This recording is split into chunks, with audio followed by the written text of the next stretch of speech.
السلام علیکم ریڈرس، کیسے ہیں آپ سب؟ امید کرتی ہوں کہ آپ سب خیریت سے ہوں گے۔ میں نے ایک نیا ناول سٹارٹ کیا ہوا ہے جو سیریل کلر ہے اور جس کے تانیہ طاہر نے لکھا ہوا ہے۔ میں جانتی ہوں کہ تلاش کا بار بار کہہ رہے ہیں کہ بھائی 22 پارٹ اپلوڈ کریں، 22 پارٹ اپلوڈ کریں، پر سین یہ ہے کہ جو ویب سے میں نے کرنا تھا اس میں ایشو آ رہا ہے، وہ لوڈ نہیں ہو رہی۔ تو جیسے ہی وہ مسئلہ سالو ہوتا ہے تو وہ میں اس کی جو سی ہے نا ساتھ ہی ساری ایپی جتنی رہ گئی ہیں یا پارٹس رہ گئے ہیں وہ سارے اپلوڈ کر دوں گی۔ چلیں اب اس ناول کو سٹارٹ کرتے ہیں، سیریل کلر کو۔ رات کے 3 بج رہے تھے، کمرے میں مکمل اندھیرا تھا اور ہر شام ہی اداسی تھی، پھر یہ تنہائی اندھیرا اس کے ساکن وجود پر کوئی حرکت نہیں کر سکتا تھا۔ آدھی رات کے پہر وہ کمرے کی کھڑکی میں کھڑی ادھورے چاند کو دیکھ رہی تھی۔ تیز ہوا کا ایک جھونکا بڑی خاموشی سے آتا اور اس کی چاندنی سے چمکتے چہرے کو بڑی خاموشی اور نرمی سے چھو کر گزر جاتے۔ اس کے لمبے سیاہ بالوں کی سہمی ہوئی لٹیں ہوا کے دوش پر حرکت کرتی اور پھر سہم کر اس کی شفاف گردن پر آ کر ٹھہر جاتی۔ بادامی آنکھوں میں چھپی اداسی اور ڈارک براؤن اونج کانچ میں پڑے واضح دکھائی دے رہا تھا۔ اس کے کمرے کی کھڑکی سے باہر لان کی ہوا کے دوش پر جھومتے درخت بڑے واضح تھے۔ ان درختوں کو وہ اکثر بالکل خاموشی سے دیکھتی رہتی تھی اور اچانک اس ماحول میں ایک ارتعاش سا پیدا ہوا تھا۔ تھائی رات میں چوکیدار نے نیند سے بڑی آنکھوں کو مسلتے اپنے مالک کے لیے لوہے کا سنگلا دروازہ کھولا اور دور ہوا۔ گاڑی پورچ کی اینٹوں پر بے دردی سے چلتی اندر داخل ہوئی۔ ایلے کا وجود حرکت کرنا چاہتا تھا، وہ بھاگ کر اپنے کمرے کا دروازہ بند کر لینا چاہتی تھی، مگر اس کی نگاہ وہیں تھم گئی جب پارکر گاڑی سے نکلا اور عین اسی کمرے کی کھڑکی کی جانب دیکھا جہاں گمان تھا وہ کھڑی ہوگی۔ نفرت شفقت سے آنکھیں چمک اٹھیں، ایلے کا وجود ٹھنڈا پڑ گیا۔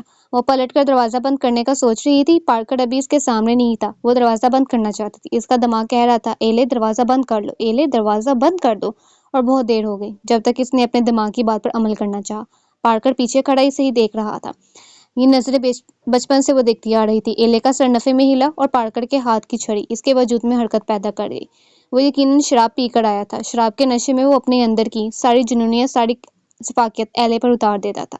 ایلے نے اپنا لانگ کوٹ خود پر لپیٹا اور باہر ماں کے پاس بھاگنا چاہا، مگر پارکر نے اسے اس کے بالوں سے جکڑ لیا اور اس کے بعد اس کو اسی چھڑی سے اتنا مارا کہ ایلا ادموئی ہوگی، اور جب وہ تھک گیا تو اس کے پاس چھڑی پھینک کر اسے ایک ٹھوکر مار کر وہاں سے چلا گیا۔